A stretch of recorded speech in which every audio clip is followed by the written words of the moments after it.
ringraziamo per per i bellissimi casi e invito sul palco Lalani.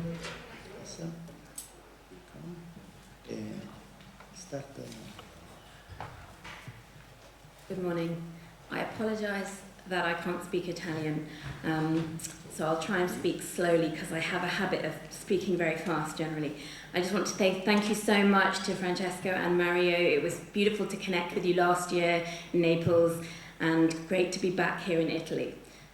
So thanks also to Aika, who covered a lot of what I'm going to cover in this talk. But I just want to say, for the people who haven't maybe found many leaks yet, it is difficult work. There is a learning curve. But when you start to find more and you make these improvements to your technique, it's very rewarding work. And there are definitely tips and tricks, which Aika has shared a lot of, and Horst has, and speakers before us, and hopefully I can share some of these. And just to show you what some of my first fistulas looked like in 2018, I mean, you can just about, is this working? You can just about see that there is a fistula there. And this is what we see now all the time. And it's the same CT scanner. There's a change in the scanner. This is just in improving your technique. It's still an operator-dependent technique, okay? So this is what I'm going to cover.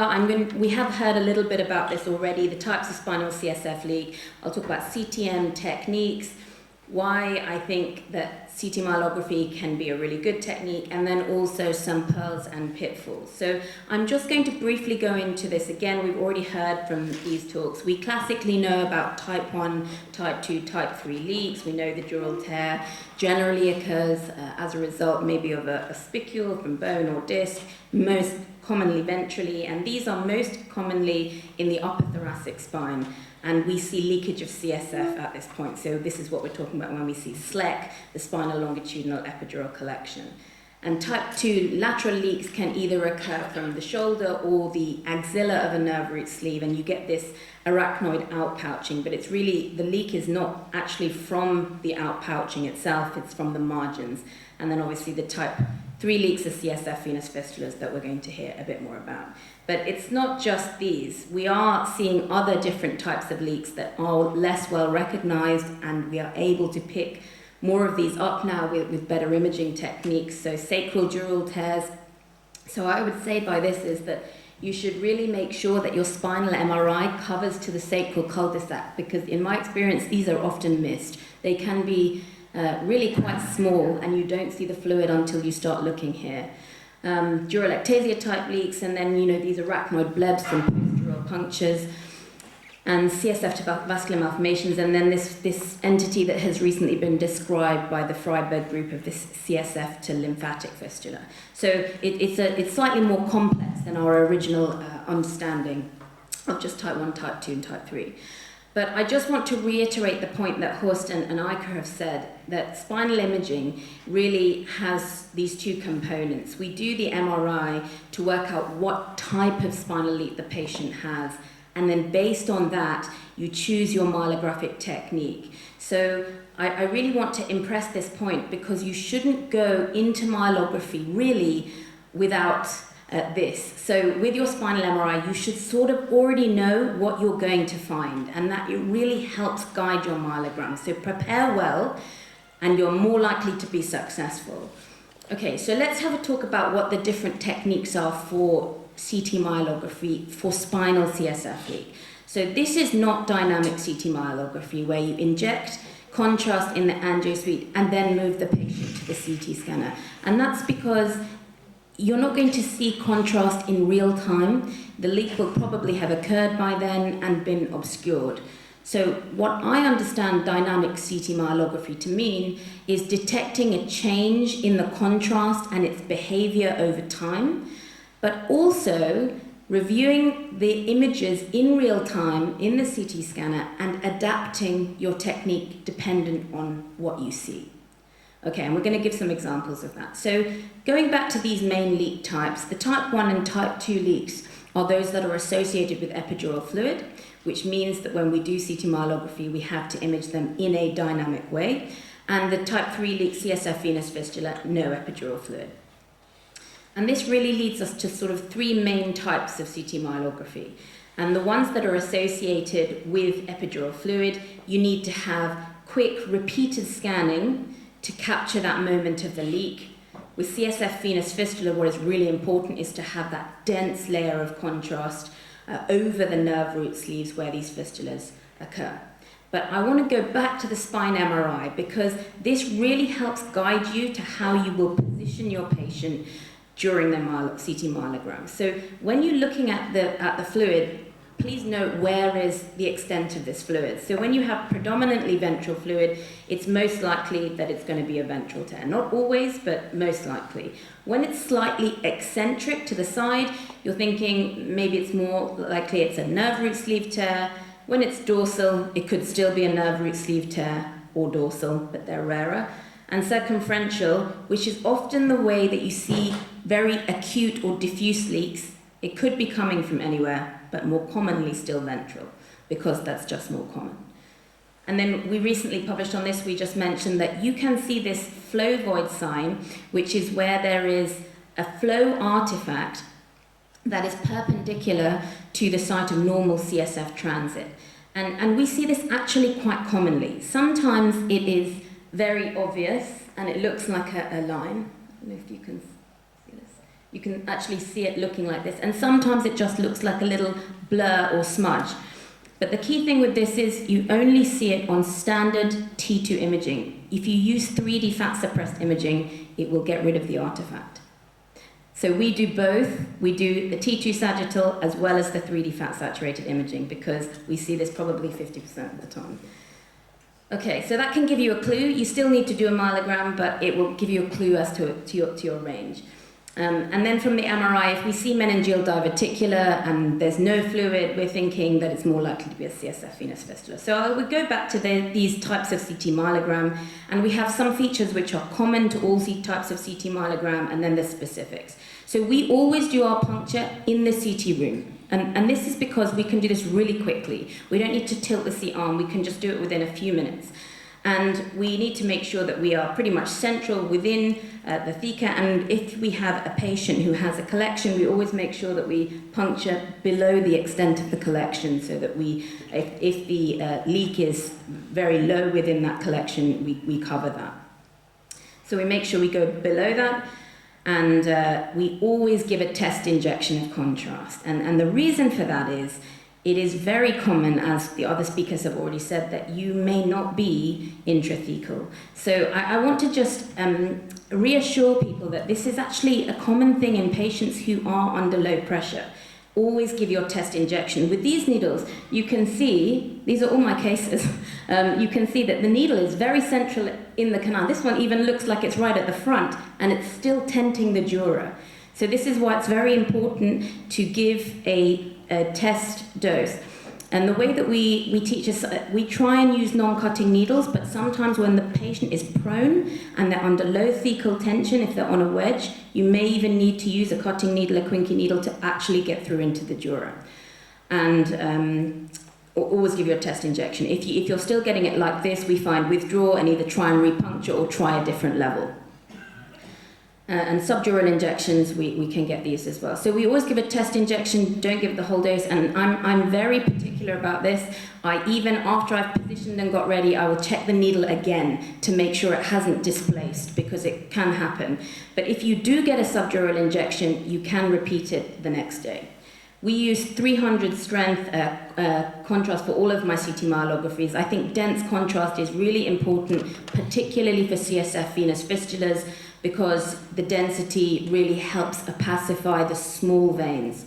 And although there is this historical dose limit of 3 grams of iodine a day, which is around 10 mils, the data behind that is very weak. And actually, we go up a lot now, and we use up to 20 mils a day. And if you keep the contrast out of the head, the patient is generally fine. We have not had the complication of seizures, and if we keep the contrast out of the head, they don't even get headache.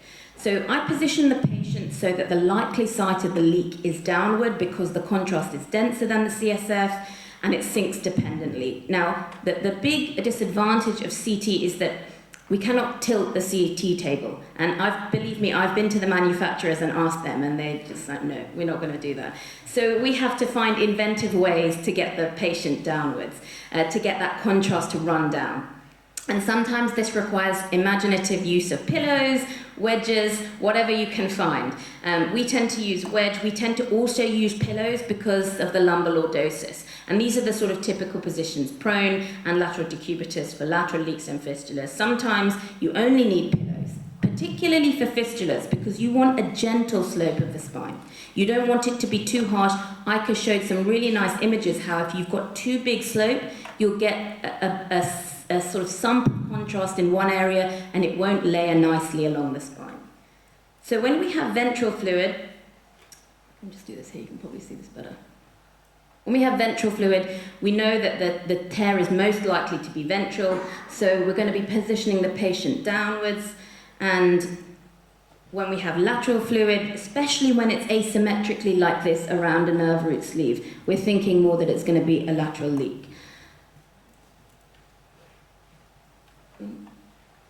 So the typical method of ultra-fast dynamic CT myelography is to inject contrast and then do scans up and down the spine in rapid succession. And previously this has been described as being up to 6 runs of the spine, which is quite a big radiation dose. We find that actually 3 passes is usually enough, and you inject and you scan while you're injecting. I think this is quite a big radiation dose. So what we do now, instead of doing this, is we do something called the incremental dynamic CT myelography, where we give a small volume of contrast. The patient doesn't tend to feel this. We scan quickly, we review, and then we give another bolus if we don't see the leak. And this way you can build up and reduce the radiation dose and the contrast dose to the patient. Always make sure that your scan coverage covers the full extent of your collection, and use the clues that you have to guide you. So when I see a sign like this, I pretty much know this is where the patient is going to be leaking. I will be often just scanning that area and checking that. But if you're not sure, cover the length of the collection. So this is the sort of typical appearance that we're looking for. We're seeing contrast layering along that ventral aspect of the theca, and you're looking for the point at which it comes out exactly. It produces that typical forked appearance on the sagittal images, and we see that dropping out into the collection. And here's another example at T10, T11. You can see where it's exactly dropping out. And here's just to show you this prone incremental dynamic CTM that I talked about. What you can see here is that we see this on the first run straight away, okay? I thought I saw it, but I wasn't sure, so we quickly did another run. And you can see that in very quick succession, this collection fills with contrast very quickly. So you can see that if you scanned only a few seconds later and only did this, you would miss the leak here, I think. It's very difficult to see. So make sure that you're scanning early. And sometimes it's just not always that simple. I choose the best images to put in a talk, obviously. But sometimes it can be very subtle, and this is where you can get your radiographers, your technicians to help you. Make sure they do a very narrow field of view recon, because sometimes you will only see a very, I don't know if this is projecting that well, but you can see a very tiny little spurt. And this is where CT can be really helpful, because you can go back again and scrutinize those images, particularly when you have the raw data. So it can be easier to look at them. When you have lateral leak, you want to position the patient on the side that you think they're leaking, and sometimes you get that wrong. And sometimes you have to turn the patient in the examination and look to the other side. But when it's like this, when we see this, this is what I mean about the MRI helping you. You pretty much know it's going to be like this. So you can position the patient that side down and see where that lateral leak is. And this was a very torrential lateral leak, where you can actually see the jet of contrast that leaks out, and you can see it's the arachnoid outpouching that's filling below it. But when there's no epidural fluid, that's when you'll be looking for a CSF venous fistula. And like I said, there are lots of ways to do this, and I'm just going to tell you our way. And the reason I think our way is good is because I'm not as smart as Ika, and I think this is an easier way if you're just starting to do things and find fistulas easily. So what we do is we have the patient in the lateral decupitous position, we perform the lumbar puncture. We have a very gentle slope of the spine, very gentle, because we want the contrast layering all the way along here. We give contrast.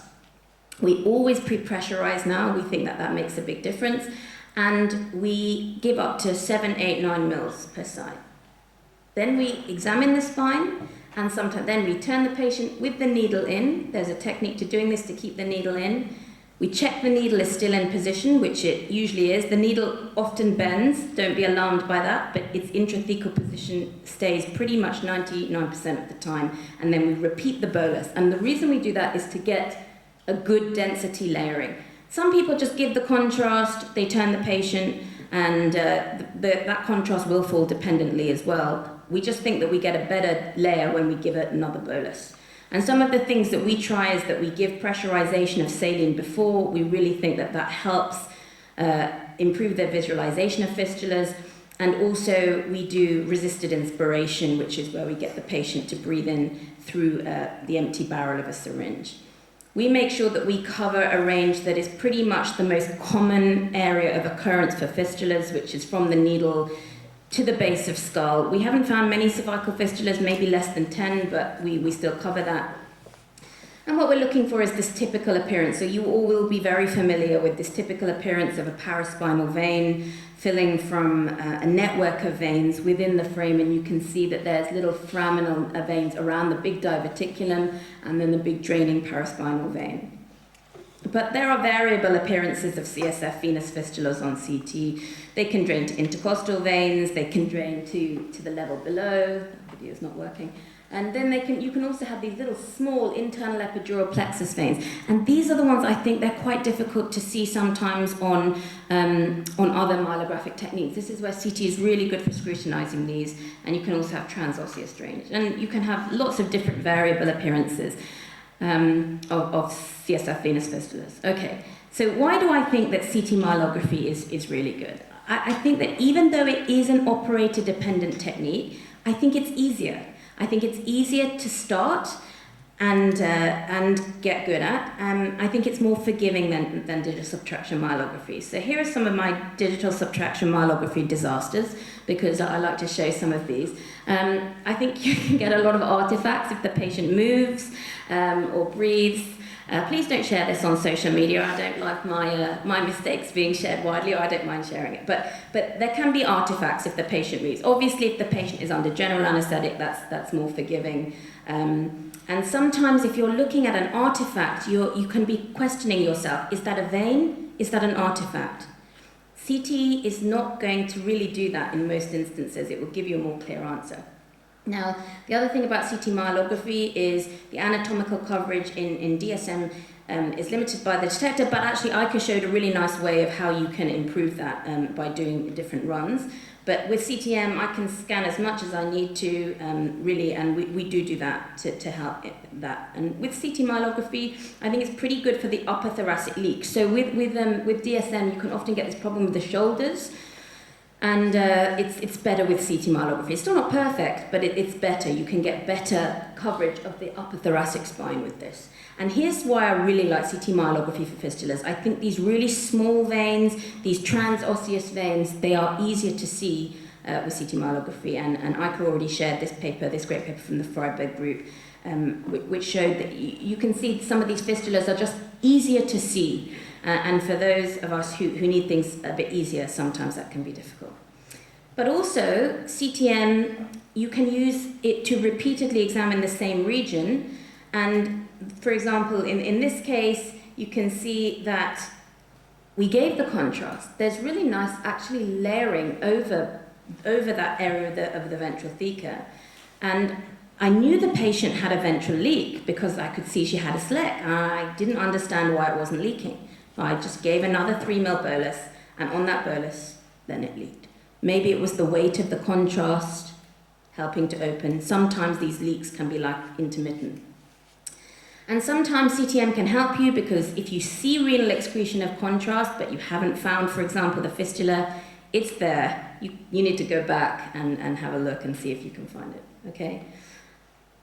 And I also really like it because we do a lot of our treatments under CT guidance. So when we have, so this was an example of a ventral leak, and this was one where we did a bilateral transforaminal approach, and we can use that to have it. So I do use DSM, but I'm not. I would say that I use it rarely, and it is at times where we need to have better temporal resolution. When the leak is very fast, for example, CT might not capture it. It is limited by that. Or problem solving, if I'm not sure exactly which level it comes from, sometimes to look at a specific area in close detail is useful, and it can be useful for lowering the radiation dose, okay? But you have to get your technique right. And as Aika said, work with your resources. If you have access to the angio suite freely, then you should get good at DSM. And there are problems with CT myelograms, okay? Nobody's talking about this in the literature, I don't think, but CT myelogram is a big dose. It is a bigger dose than DSM, and we can't get away from that. So what we have started doing is we've started to play around with our parameters. We lower our kV, and we can sometimes even lower this to 80 kV, but you have to increase your MAS slightly. But by doing that, you can half, sometimes even make your dose a third of what it is. We limit the coverage, so if it's a SLEC, I'm going to cover the extent of the collection. If I see a flow void, I'll probably only cover that bit, and do less passes. Less is more sometimes. You can still give another bolus, remember that. You're not limited by the contrast being there generally. So we can do fewer passes, limit coverage. Okay, so here are some pearls and pitfalls finally to take home.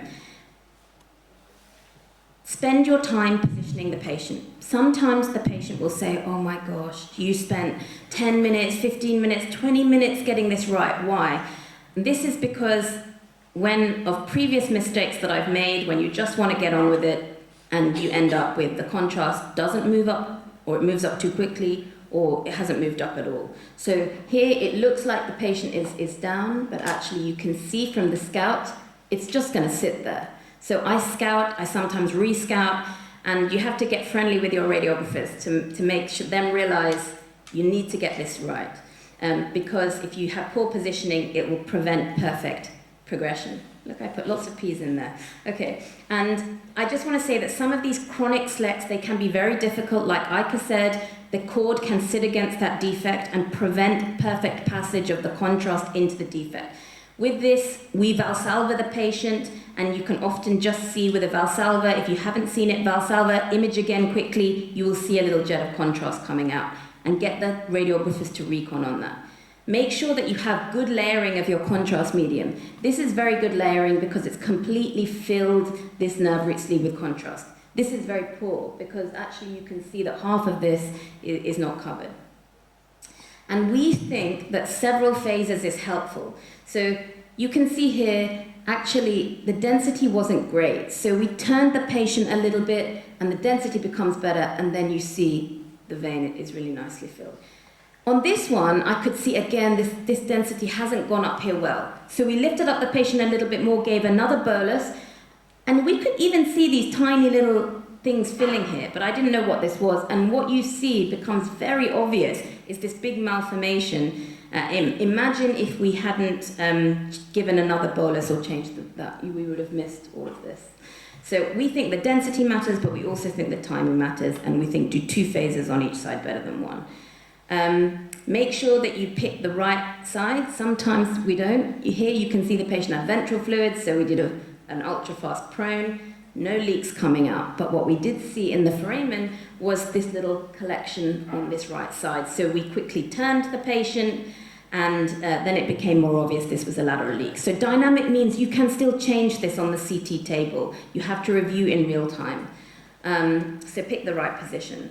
And sometimes it is helpful to have a pacified portion. So initially we saw this and we wondered, is there a tiny little leak here? Because we just see the contrast coming up. But actually, when we looked at the first run, we can see that this is actually calcification in a chronic SLEC. That happens quite commonly. And sometimes you can mistake ligamentum flavum for calcification as well. And sometimes if the patient breathes or moves, this can look like it's a leak. But look where it is, it doesn't tend to occur around here. And so this can look like it was a leak, but actually when we looked on the fourth pass, there was no leak. When you don't see a leak, it can be non-localizing. It could be due to the fact that you need to Valsalva the patient, or maybe it's the wrong position. And sometimes you do have to try a different modality. So this was my attempt at some Italian. Use your MRI to guide you. I'm not going to say it because I'll embarrass myself.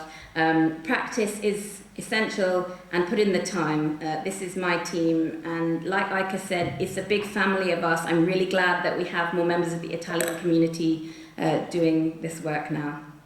Okay, thank you. Thank you very much, Lalani. And congratulations for your Italian, actually. That is very good written. So right now the